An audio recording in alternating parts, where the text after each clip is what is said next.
राधे राधे सभी को। अपना टॉपिक चल रहा था कालीबंगा सभ्यता। एक बार कल वाले टॉपिक को रिवाइज करते, इसके बाद आगे चलेंगे। यानी कालीबंगा जो सभ्यता है ना, ये हनुमानगढ़ जिले में स्थित है। जो बंगा को पंजाबी भाषा में कहा जाता है बंगड़ी, और हनुमानगढ़ जिला राजस्थान का जो 31वां जिला बनता है ना, ये बनता है 2 जुलाई 1994 ईस्वी को। कालीबंगा का शाब्दिक अर्थ होता है काले रंग की चूड़ियां। जो कालीबंगा सभ्यता थी ना, ये गग्गर नदी, जिसका प्राचीन नाम सरस्वती अथवा सोतर नदी अथवा हकरा नदी के किनारे स्थित है। और जो गग्गर नदी का जो उद्गम होता है ना, वो शिवालिक की पहाड़ियां हिमाचल प्रदेश से होता है। जो हनुमानगढ़ है, वहां पर एक दुर्ग स्थित है, बटनेर दुर्ग, जिसकी स्थापना 285 ईस्वी में भूपत सिंह भाटे के द्वारा की गई थी। यहां तक चले आगे की ओर, कल का रिवाइज करते हैं। अपन ने इसके बाद देखा था कालीबंगा की खोज। जो कालीबंगा के बारे में सर्वप्रथम जो जानकारी दी जाती है ना, वो दी जाती है एलपी तेछुतोरी के द्वारा।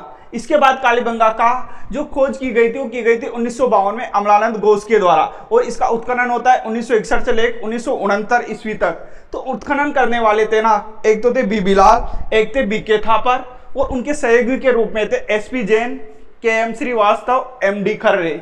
यहां तक कंप्लीट है, समझ में आ रहा है सभी के आपके। चले आगे की ओर। अपन ने इसको बाद देखा था, जो कालीबंगा सभ्यता है ना, इसको सिंधु घाटी सभ्यता की तीसरी राजधानी कहा जाता है। जो पहली और दूसरी राजधानी थी ना, वो थी पहली हड़प्पा, दूसरी थी मोहनजोदड़ो। इसके बाद स्वतंत्रता के बाद जो खोजी गई पहली सभ्यता थी ना, वो थी कालीबंगा सभ्यता। जबकि जो दूसरी सभ्यता थी भारत के स्वतंत्र होने के बाद, वो दूसरी सभ्यता थी रोपड़, पंजाब। चले आगे की ओर। यहां तक समझ में आ रहा है? सभी के कोई डाउट हो तो आप इनबॉक्स में कमेंट कर सकते हो। चले आगे की ओर। यानी अपन देखते कालीबंगा के अवशेष या साक्ष्य या इसकी विशेषताएं। यानी विश्व में जुते हुए खेत के साक्ष्य जो हमें मिलते हैं ना, वो मिलते हैं कालीबंगा से। जो खेत के साक्ष्य हमें जुते हुए खेत के साक्ष्य कालीबंगा से मिलते हैं ना, वो मिलते हैं जो हिस्सा है दक्षिणी पूर्वी हिस्से से। कालीबंगा के दक्षिणी पूर्वी हिस्से से जुते हुए खेत के साक्ष्य मिलते हैं। इसके बाद अपन ने देखा था भूकंप के साक्ष्य। जो भूकंप के साक्ष्य मिलते हैं ना, मिलते हैं यहाँ पे मकानों में दरारें आ रही थी। इसी के आधार पर विद्वानों ने अनुमान लगाया कि यहाँ पर भूकंप भी आते थे, और यहाँ से एक साथ 2 फसलों को उगाने के साक्ष्य भी मिलते हैं, जिनमें जो 2 फसलें थी या मिश्रित फसलों के उगाने के साक्ष्य भी हमें कालीबंगा सभ्यता से मिलते हैं। पहली फसल थी जौ, दूसरी थी गेहूं। यहाँ से एक तंदूर चूल्हा भी मिला है कालीबंगा से। और अब यहां से मनुष्य को दफनाने के लिए शमशान स्थल के साक्ष्य भी मिले। यहां तक कंप्लीट है। चले आगे की ओर। यहां तक समझ में आया आप सभी को? इसके बाद अपन ने देखा था जो कालीबंगा का समाज था ना, वो मातृसत्तात्मक समाज था। और जो मातृसत्तात्मक के हमें जो साक्ष्य मिलते हैं ना, वो यहाँ से एक सिक्का मिला है, जिसमें एक और तो देवी की आकृति और एक और व्याघ्र की आकृति थी। यहाँ तक समझ में आया आप सभी को? जो कालीबंगा सभ्यता है ना, ये एक नगरीय सभ्यता है। कालीबंगा सभ्यता को एक नगरीय सभ्यता भी कहा जाता है। जो कालीबंगा नगर है ना, 2 भागों में विभाजित था। एक फर्स्ट वाले को बोला जाता था दुर्ग, जो में राजा का निवास स्थान अथवा प्रशासनिक कर्मचारियों का निवास स्थान था। दूसरा था निम्न वर्ग, जहां सामान्य जन का निवास स्थान। दोनों भाग कालीबंगा के दोनों भाग दुर्गीकृत या एक परकोटे से सुरक्षा दीवार बनाई गई थी। चले यहां तक समझ में कंप्लीट? चले, कोई डाउट? चलते आगे की ओर। इसके बाद अपन ने देखा था जो कालीबंगा के मकान बनाए जाते थे ना, वो बनाए जाते थे कच्ची ईंटों से। इसी कारण कालीबंगा सभ्यता को दीनहीन बस्ती अथवा गरीबों की बस्ती भी कहा गया है। कालीबंगा सभ्यता से कुल 8 अग्निवेदिकाएं मिली है, 7+1। यानी कि जो 7+1 मिली है ना, ये पश्चिमी दिशा के दक्षिणी भाग से मिली है। 7 अग्निवेदिकाएं तो एक जगह थी और एक अलग से थी। यानी कि जो नाले यहाँ पर जल निकास की उत्तम व्यवस्था थी। नाले जो बनाई जाती है, वो बनाई जाती है लकड़ी की। और जो यहाँ पे मकान बनाए गए थे, उनकी जो छत बनाई गई थी, वो भी लकड़ी की बनाई गई थी। और जो यहाँ पर जो सड़कें बनाई गई थी, वो एक दूसरे को समकोण पर काटती थी। उन्हें चेस बोर्ड पद्धति अथवा ग्रिड बोर्ड पद्धति कहा जाता है। यहाँ तक कंप्लीट। चले आगे की ओर।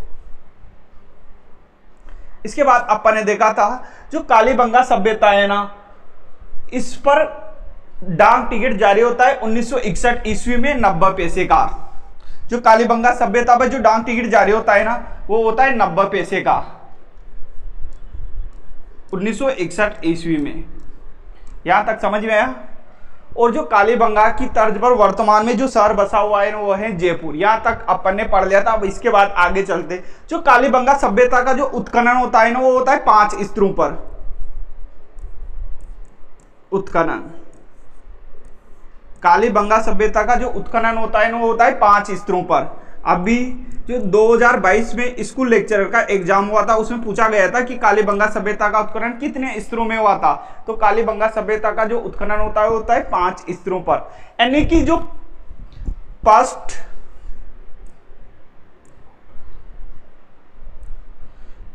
जो फर्स्ट और सेकंड जो अवशेष मिले हैं ना वह हड़प्पा से भी पहले के अवशेष मिले। इसी कारण इस सभ्यता को नाम दे दिया गया पूर्व हड़प्पा सभ्यता। पूर्व हड़प्पा सभ्यता। यानी कि कालीबंगा का जो उत्खनन होता है ना वो होता है 5 स्तरों पर। पहला और दूसरे स्तर में जो अवशेष या साक्ष्य मिले हैं ना वो मिले हड़प्पा से भी पहले के, तो उसे नाम दे देगा पूर्व हड़प्पा सभ्यता। इसके बाद अपन आगे चलते हैं। तो जो तीसरे चौथा 5 जो अवशेष मिले ना वो हड़प्पा के समकालीन अवशेष मिले। समकालीन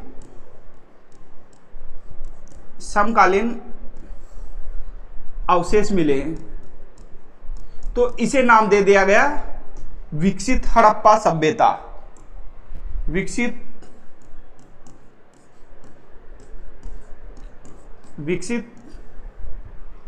हड़प्पा सभ्यता। यहां तक कंप्लीट है। चले आगे। क्यों? जो कालीबंगा सभ्यता है ना यहां से एक पल्ले वाले दरवाजे के साक्ष्य भी मिलते हैं। एक पल्ले वाले दरवाजे के साक्ष्य कहां से मिलते हैं? कालीबंगा सभ्यता से। एक पल्ले वाले दरवाजे के साक्ष्य भी कालीबंगा सभ्यता से मिलते हैं। जो कालीबंगा सभ्यता थी नहीं एक कांस्य युगीन सभ्यता थी। कालीबंगा सभ्यता एक कांस्य युगीन सभ्यता थी। जो कालीबंगा सभ्यता थी ना ये एक कांस्य युगीन सभ्यता थी। कांस्य युगीन सभ्यता थी। कालीबंगा सभ्यता से हमें शल्य चिकित्सा के प्रमाण भी मिलते हैं। जो कालीबंगा सभ्यता थी ना यहां से हमें शल्य चिकित्सा के प्रमाण भी मिलते हैं। शल्य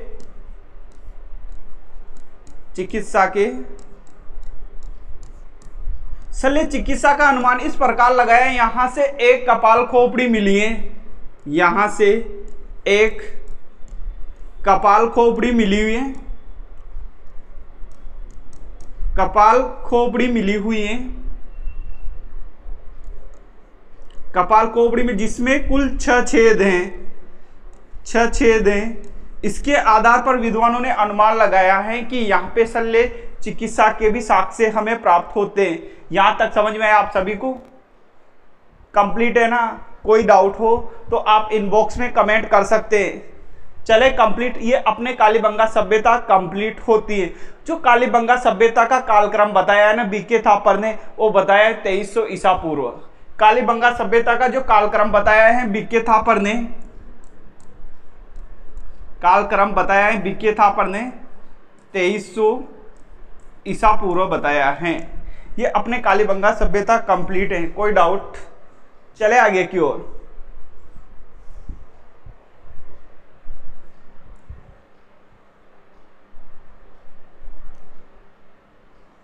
अब अपन देखते हैं अगली सभ्यता। अब अपने अगली सभ्यता चलेगी वो सभ्यता चलेगी आहार सभ्यता। यानी कि अब देखते हैं अपन अगली सभ्यता आहार सभ्यता। आहार सभ्यता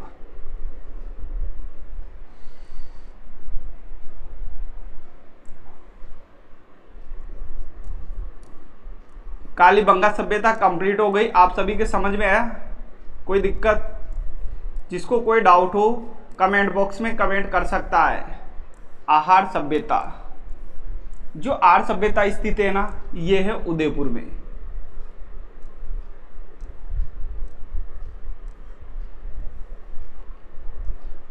यानी कि अपने अगली सभ्यता होगी आर्य सभ्यता। अगर कालीबंगा सभ्यता में आपको कोई डाउट हो तो आप इनबॉक्स में कमेंट करके पूछ सकते हो। चले अपन शुरुआत करते हैं अगली सभ्यता की, आहार सभ्यता। आर्य सभ्यता जो स्थित है ना, ये स्थित है उदयपुर के अंतर्गत। तो जो जिस नदी के किनारे स्थित है ना, नदी के किनारे स्थित है ना आर्य सभ्यता, वो आर्य अथवा जो आर्य सभ्यता आयड़ अथवा बेडच नदी के किनारे, बेडच नदी के किनारे विकसित हुई है आहार सभ्यता। यानी कि जो अपनी आर्य सभ्यता है ना, ये देखो बच्चों, यानी कि जो आयड़ नदी, यहां से आयड़ नदी का उद्गम होता है, उसके बाद ये उदय सागर में जैसे ही गिरती है ना, इसको उदय सागर से निकलने के बाद नाम दे दिया जाता है बेडच नदी। तो यानी कि जो आर्य सभ्यता है ना, ये जो आहार सभ्यता आयड़ अथवा बेडच नदी के किनारे विकसित हुई हैं। यहां तक सभी के कंप्लीट। चले आगे की ओर, चलते आगे की ओर। यानी कि आर्य सभ्यता उदयपुर में स्थित है, नदी आयड़ अथवा बेडच। जो आर्य सभ्यता के उपनाम है ना, आर्य सभ्यता के उपनाम, इसके अंतर्गत पहला उपनाम आता है ना आर्य सभ्यता का, इसे कहा जाता है आहार संस्कृति। आहार क्षेत्र में विकसित होने के कारण इसका नाम है एक आहार संस्कृति, आहार संस्कृति। दूसरा है बनास नदी के किनारे आसपास स्थित होने के कारण बनास संस्कृति, बनास संस्कृति। यानी कि बनास नदी के किनारे आसपास होने की स्थिति में से कहा गया है बनास संस्कृति। एक नाम मिलता है इसको, एक नाम है अघाटपुर। नदी घाटी में विकसित होने के कारण इसे कहा गया अघाटपुर। इसे स्थानीय भाषा में दूलकोट अथवा दुलरकोट की सभ्यता भी कहा गया है। स्थानीय भाषा में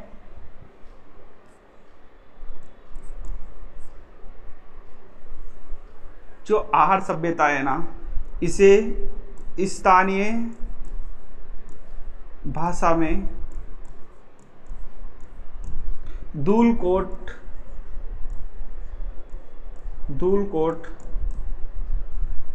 अथवा दुलरकोट की सभ्यता भी कहा गया है। जो दूलकोट अथवा दुलरकोट का अर्थ होता है ना, वो होता है रेत का टीला अथवा मिट्टी का टीला। रेत का टीला अथवा मिट्टी का टीला,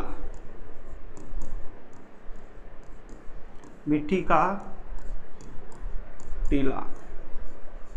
यानी कि जो आहार सभ्यता है ना, इसके उपनाम दे, इसे आहार संस्कृति कहा जाता है, बनास संस्कृति कहा जाता है, अघाटपुर कहा जाता है। और जो इसका स्थानीय नाम है दूलकोट अथवा दुलरकोट की सभ्यता कहा जाता है, जिसका अर्थ होता है रेत का टीला अथवा मिट्टी का टीला। इसे ताम्रयुगीन सभ्यता भी कहा जाता है, ताम्रयुगीन सभ्यता भी कहा जाता है। जो आहार सभ्यता, इसका एक उपनाम मिलता है ताम्रयुगीन सभ्यता। यहां तक समझ में आया आप सभी के कंप्लीट। चले आगे की ओर। यानी कि जो आर्य सभ्यता थी ना, ये उदयपुर में स्थित है। जो जिस नदी के किनारे विकसित हुई ने आयड़, जिसका उदय सागर झील के बाद नाम हो जाता है बेडच। उदय सागर झील के बाद उसका नाम हो जाता है बेडच।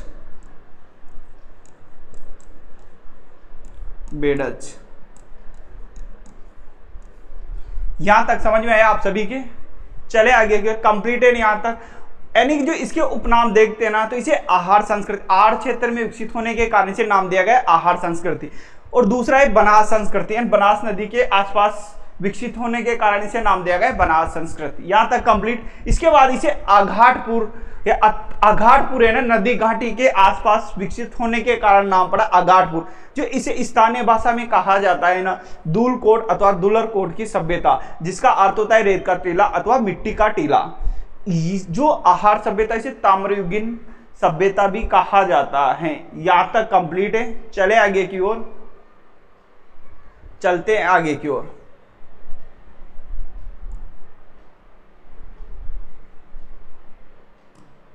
अब देखते हैं आहार की खोज।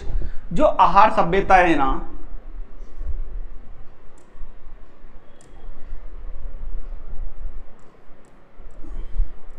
आहार सभ्यता, तो इसकी खोज देखते हैं अपन।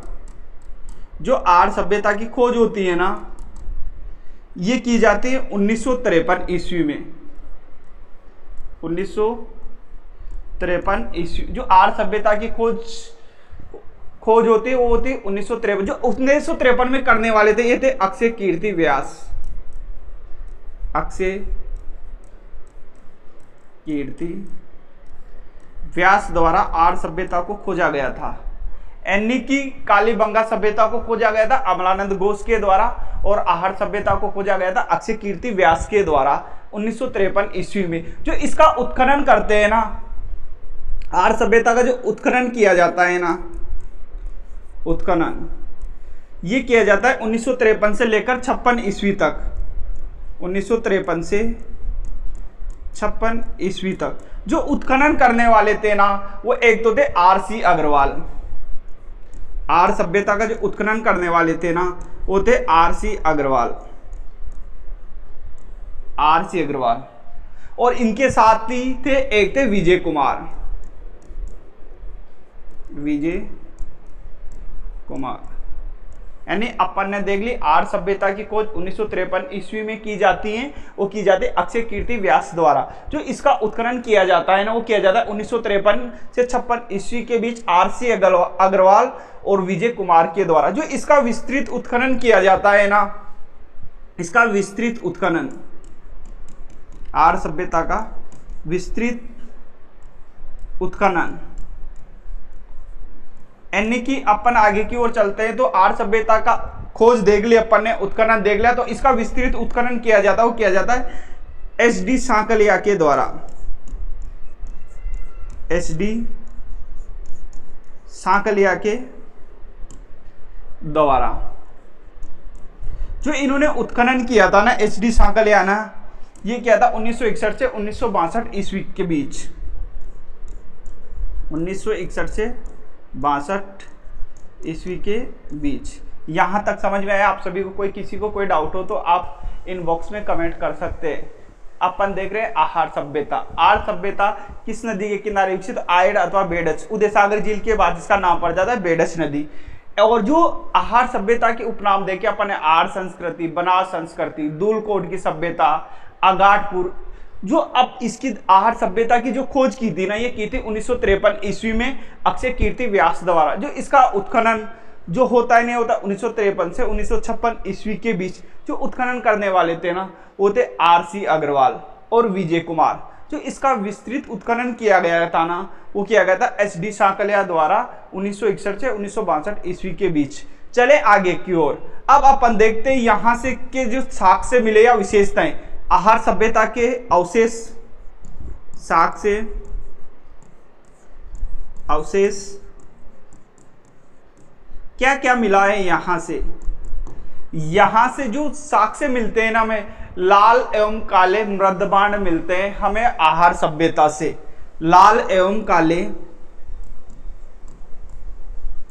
लाल एवं जो काले मृदबाण मिलते हैं ना, मृदबाण, वो कहां से मिले? आहार सभ्यता से। लाल एवं काले मृदबाण मिले हैं आहार सभ्यता से। यहां से संयुक्त परिवार प्रथा भी देखने को मिलती है। यहां का जो समाज था ना, वो था मातृसत्तात्मक। यहां पर एक साथ 6 चूल्हे देखे गए। इसी के आधार पर विद्वानों ने अनुमान लगाया कि यहां पर संयुक्त संयुक्त प्रथा प्रचलित थी और ये एक ग्रामीण सभ्यता थी। यानी अपन ने जो देखा कालीबंगा सभ्यता तो एक नगरीय सभ्यता थी, जबकि आर्य सभ्यता एक ग्रामीण सभ्यता थी। जैसे देखते हैं अपन,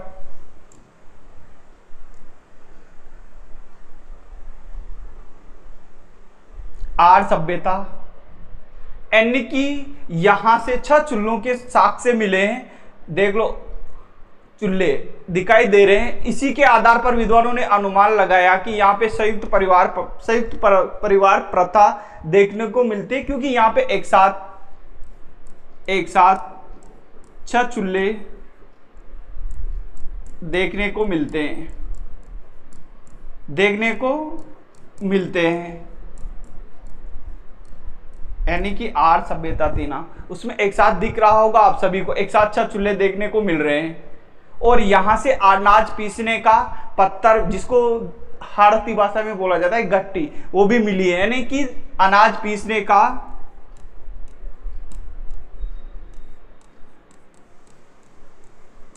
का पत्थर भी यहां से मिला है, जिसे देसी भाषा में बोला जाता है या हड़ौती में बोला जाता है, गांव में बोला जाता है घट्टी। ये भी यहां से देखने को मिलती है हमें आहार सभ्यता से। और जो आहार सभ्यता थी, इन चूल्हों के आधार पर अनुमान लगाया जा सकता है कि ये एक ग्रामीण सभ्यता थी। जो आर्य सभ्यता थी ना, ये एक ग्रामीण सभ्यता थी। आर्य सभ्यता एक ग्रामीण सभ्यता थी, जबकि सिंधु घाटी सभ्यता थी वो एक नगरीय सभ्यता थी। यहां से यूनान की 6 मुद्राएं और 3 मोहरें मिली हैं।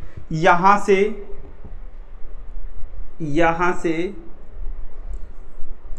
यूनान की 6 मुद्राएं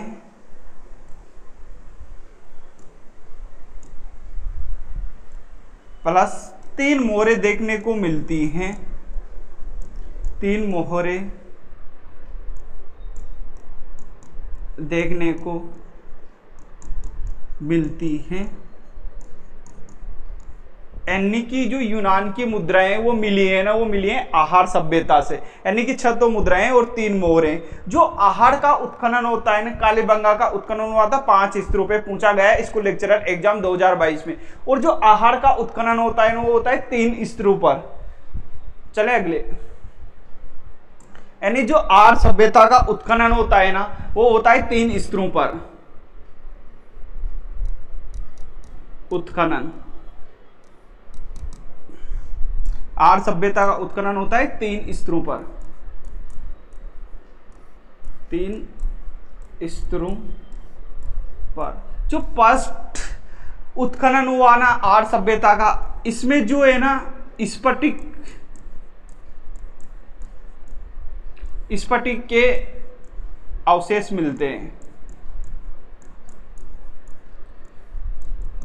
यानी कि आर्य सभ्यता का जो उत्खनन होता है 3 स्तरों में, इसमें पहले स्तर पर स्फटिक के अवशेष मिलते हैं। जो स्फटिक से है ना, एक पत्थर था जिससे औजार बनाए जाते थे। औजार बनाए जाते थे, वह खिलौने भी बनाए जाते थे। खिलौने। यानी कि कालीबंगा सभ्यता का उत्खनन होता है 5 स्तरों पर, जबकि आर्य सभ्यता का जो उत्खनन होता है 3 स्तरों पर। जो पहले स्तर पे ना स्फटिक के अवशेष मिले हैं, जिससे औजार बनाए जाते थे। एक प्रकार का पत्थर था स्फटिक, जिससे औजार बनाए जाते थे और खिलौने भी बनाए जाते थे। दूसरा था, यानी कि जो दूसरा प्रकार का स्तर था ना, उसमें यहां पे मिले हैं तांबे के अवशेष। तांबे के उपकरण को हो या अवशेष को। तांबे के उपकरणों में जो यहां से मिला, तांबे गलाने की भट्टियां मिली हैं। तांबा गलाने की भट्टी आदि मिली है द्वितीय स्तर पर। इसी कारण तो इसे ताम्रयुगीन सभ्यता भी कहा जाता है आर्य सभ्यता को। यानी आर्य सभ्यता का उत्खनन होता है 3 स्तरों पर होता है। पहला जो अवशेष मिले स्फटिक के अवशेष मिले, जिनसे औजार और खिलौने बनाए जाते थे। दूसरा था तांबे के उपकरण, जिस जो तांबे के उपकरण मिले उनमें तांबा गलाने की भट्टियां मिले, तांबे के औजार मिले। तांबे के औजार मिले। तांबे के औजार मिले, यानी कि दो प्रकार, दो स्तर हो गए। तीसरा जो स्तर था ना वो था लौह उपकरण, लौह उपकरण, यानी कि जो आहार सभ्यता का उत्खनन होता है 3 स्तरों पर। तो इसके अंतर्गत अपन ने पहला स्तर देख लिया, स्फटिक के अवशेष मिले जहां से जिनसे औजार अथवा खिलौने बनाए जाते। दूसरे तांबे के उपकरण मिले जो जहां पे तांबे गलाने की भट्टियां मिले, तांबे के औजार मिले। तीसरा था लौह उपकरण। आगे चलकर अपन देखते हैं आहार सभ्यता में, तो यहां से लेपिस लाजुली, लेपिस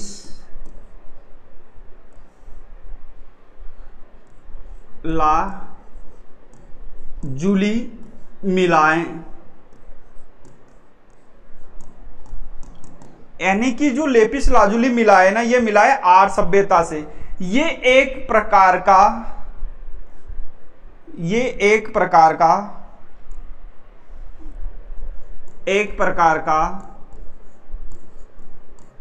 कीमती पत्थर था,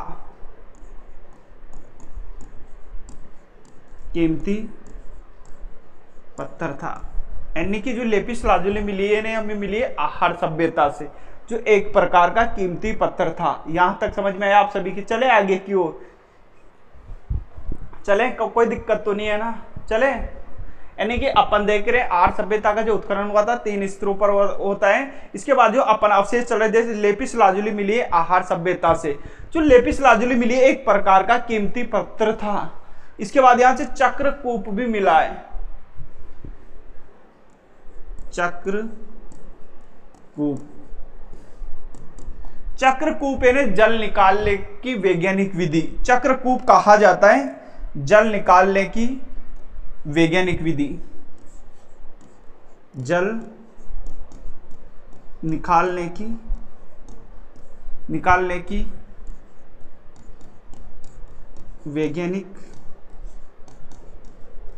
वैज्ञानिक विधि, ये भी हमें आहार सभ्यता से देखने को मिलती। यहां तक समझ में आया? कोई डाउट? जिनको कोई डाउट हो आप कमेंट कर सकते हो इनबॉक्स में। कंप्लीट यहां तक। चले आगे, चलते आगे, यानी अपन आगे चलते हैं। तो जो आर्य सभ्यता के अपने साक्ष्य अथवा अवशेष चल रहे हैं ना, साक्ष्य, यहां से टेराकोटा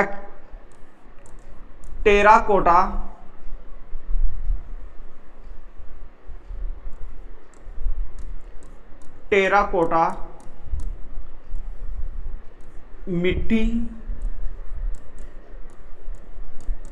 यानी कि वृषभ अथवा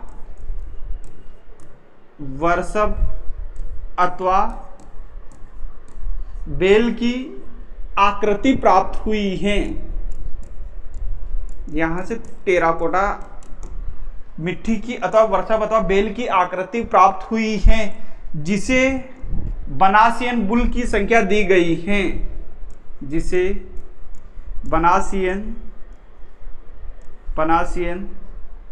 बुल की संज्ञा दी गई है, जिसे बनासियन बुल की संज्ञा दी गई है, यानी कि जो टेराकोटा तो मिट्टी की वृषभ की आकृति मिली है, जिसे बनासियन बुल की संख्या दी गई है। यहां पर अनाज संग्रह करने के, यहां पर अनाज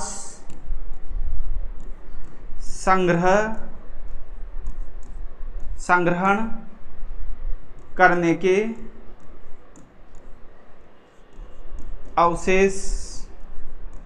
अवशेष मिले हैं, या अवशेष ने या पात्र मिले हैं, अनाज संग्रह करने के पात्र मिले हैं। जो आहार सभ्यता है ना, यहां से अनाज संग्रह करने के पात्र मिले, जिन्हें कोटे गोरे अथवा गोरे कोटे कहा जाता है। कोटे गोरे अथवा गोरे कोटे कहा जाता है। गोरे कोटे कहा जाता है। जो ये मिले हैं ना, ये भी मिट्टी के मिले हैं, ये भी मिले हैं ना, ये भी मिट्टी के मिले हैं, मिट्टी के, यानी कि जो अनाज का एकत्रण करने के, अनाज का संग्रह करने के जो मिट्टी के पात्र बनाए जाते हैं ना, उन्हें कहा गया है कोटे गोरे अथवा गोरे कोटे। यहाँ तक कंप्लीट है। अपन देख रहे हैं यहाँ से टेराकोटा मिट्टी की वृषभ की आकृति मिली है, जिसे बनासियन बुल की संज्ञा दी गई है। और इसके बाद अपन ने अनाज संग्रह करने के पात्र मिले, जिन्हें कोटे गोरे अथवा गोरे कोटे कहा जाता है। यहाँ तक कंप्लीट है। किसी को कोई डाउट हो तो पूछ सकता है, कोई दिक्कत नहीं है ना, किसी को कोई डाउट हो तो पूछ सकते हो आप। चले फिर आगे की ओर। जो आहार सभ्यता है ना, इससे संबंधित कुछ स्थल भी देखने को मिलते हैं। जो आहार सभ्यता से संबंधित स्थल, आहार सभ्यता से संबंधित प्रमुख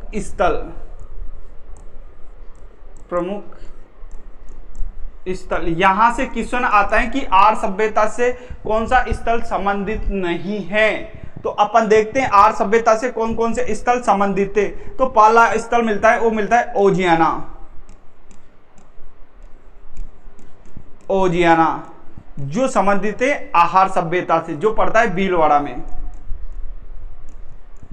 में। ओजियाना कहां पड़ता है? भीलवाड़ा में, जो आर्य सभ्यता से संबंधित स्थल है। दूसरा था बालाथल, दूसरा स्थल था बालाथल,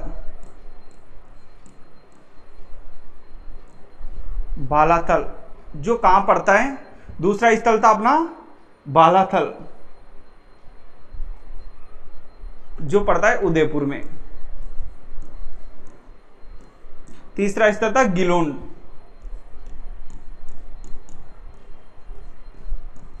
जो पड़ता है राजसमंद में।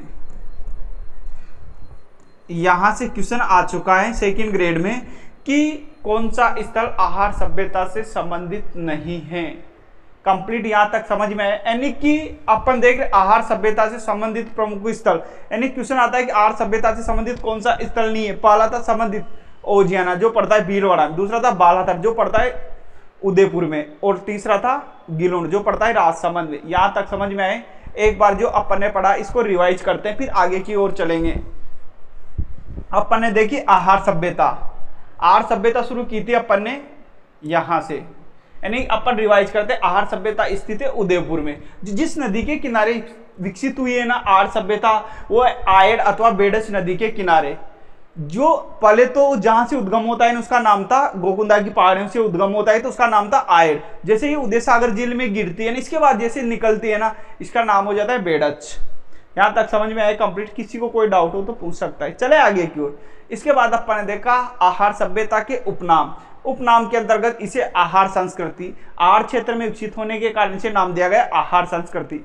इसके बाद इसे कहा गया बनास संस्कृति, बनास नदी के आसपास विकसित होने के कारण नाम दिया गया बनास संस्कृति। चले आगे की ओर। और इसे एक नाम मिलता है अघाटपुर, नदी घाटी में विकसित होने के कारण इसे कहा गया अघाटपुर। स्थानीय भाषा में इसे कहा जाता है धूलकोट अथवा धूलरकोट की सभ्यता, जिसका अर्थ होता है रेत का टीला अथवा मिट्टी का टीला। एक नाम मिलता है इसको ताम्रयुगीन सभ्यता, यानी कि तांबे की अधिकता के कारण इसका नाम पड़ जाता है ताम्रयुगीन सभ्यता। यहां तक समझ में आया कंप्लीट। चले आगे की ओर। इसके बाद अपन ने देखा था जो आहार सभ्यता है ना, इसकी खोज 1953 ईस्वी में अक्षय कीर्ति व्यास के द्वारा की गई थी। इसके बाद जो इसका उत्खनन होता है ना, ये होता है 1953 से 1956 ईस्वी के बीच, जो किया जाता है आरसी अग्रवाल और विजय कुमार के द्वारा। यहां तक कंप्लीट है। चले आगे की ओर। इसके बाद जो इसका विस्तृत उत्खनन किया जाता है वो किया जाता है एच डी सांकलिया के द्वारा 1961 से 1962 ईस्वी के बीच। एच डी सांकलिया की पूर्व में है हसमुख धीरज सांकलिया, इनके द्वारा उत्खनन किया जाता है, विस्तृत उत्खनन किया जाता है आहार सभ्यता का। वो किया जाता है 1961 से 1962 ईस्वी तक। इसके बाद अपन देखते हैं आहार सभ्यता से क्या क्या अवशेष मिले, क्या क्या साक्ष्य मिले, इसकी क्या क्या विशेषताएं। तो अपन ने पहला देखा यहाँ से लाल एवं काले मृदबाण मिले आहार सभ्यता से। यहां तक कंप्लीट है। चले आगे की ओर। इसके बाद अपन ने देखा था यहां से जो एक साथ 6 चूल्हे देखने को मिलते हैं आहार सभ्यता में। इसके आधार पर विद्वानों ने अनुमान लगाया कि एक ग्रामीण सभ्यता थी आहार सभ्यता, और यहाँ पर संयुक्त परिवार प्रथा देखने को मिलती है। यहाँ पर अनाज पीसने का पत्थर भी मिला है जो आपको दिख रहा होगा यहाँ पे। चले आगे की ओर। जो आहार सभ्यता को कहा गया एक ग्रामीण सभ्यता, जबकि कालीबंगा जो सभ्यता थी वो एक थी नगरीय सभ्यता। यहां से यूनान की 6 मुद्राएं मिली हैं आहार सभ्यता से, और 3 मोहरे मिली भी देखने को मिलते हैं आहार सभ्यता से। कंप्लीट यहां तक। चले आगे। किसी को कोई डाउट हो तो आप इनबॉक्स में कमेंट कर सकते हैं। चले आगे की ओर। इसके बाद अपन ने देखा था जो आहार सभ्यता का उत्खनन होता है ना, वो होता है 3 स्तरों पर। और कालीबंगा सभ्यता का उत्खनन हुआ था 5 स्तरों पर। तो आहार सभ्यता का उत्खनन होता है 3 स्तरों पर। इसमें पहला जो स्फटिक के अवशेष मिलते हैं, जो स्फटिक होता है एक पत्थर का नाम है जिससे औजार अथवा खिलौने बनाए जाते हैं। इसके बाद जो दूसरा स्तर है ना आहार सभ्यता का, यहाँ से तांबे के उपकरण मिले हमें, जैसे तांबा गलाने की भट्टियां मिले, तांबे के औजार मिले, तांबे के उपकरण मिले। और तीसरा स्तर था इसका, यहाँ से लोहे के उपकरण हमें प्राप्त होते हैं। यहाँ तक कंप्लीट है। चले यहाँ से एक लेपिस लाजुली भी मिला है जो एक प्रकार का कीमती पत्थर था। कंप्लीट यहाँ तक। यहाँ से चक्रकूप भी मिला है जो जल निकालने की वैज्ञानिक विधि थी। यहाँ तक समझ में आया आप सभी को? कंप्लीट। चले आगे की ओर। इसके बाद अपन ने देखा था जो यहाँ से टेराकोटा बोला जाता है मिट्टी को, यानी कि टेराकोटा या मिट्टी की वृषभ अथवा बेल की आकृति मिली है जिसे बनासियन बुल की संज्ञा दी गई है। यहाँ से अनाज संग्रहण करने के मिट्टी के जो पात्र मिले उन्हें कहा गया कोटे गोरे या गोरे कोटे। यहाँ तक कंप्लीट है। चले आगे की ओर। जो आहार सभ्यता है ना, इससे संबंधित प्रमुख स्थल भी देखने को मिलते हैं कि ये सभ्यता कहाँ तक फैली हुई थी। तो आहार सभ्यता के 3 प्रमुख स्थल हमको देखने को मिलते हैं। पहला था ओजियाना जो पड़ता है भीलवाड़ा के अंतर्गत, और दूसरा था बालाथल जो पड़ता है उदयपुर में, और तीसरा था गिलुंड जो पड़ता है राजसमंद में। आज की क्लास कैसी लगी आप सभी को? अच्छी लगी। आई होप आप सभी को पसंद आई होगी। तो आप सभी कोई भी आपका डाउट हो तो आप इनबॉक्स में कमेंट कर सकते हैं, और आगे की क्लास अपन कल देखेंगे। धन्यवाद।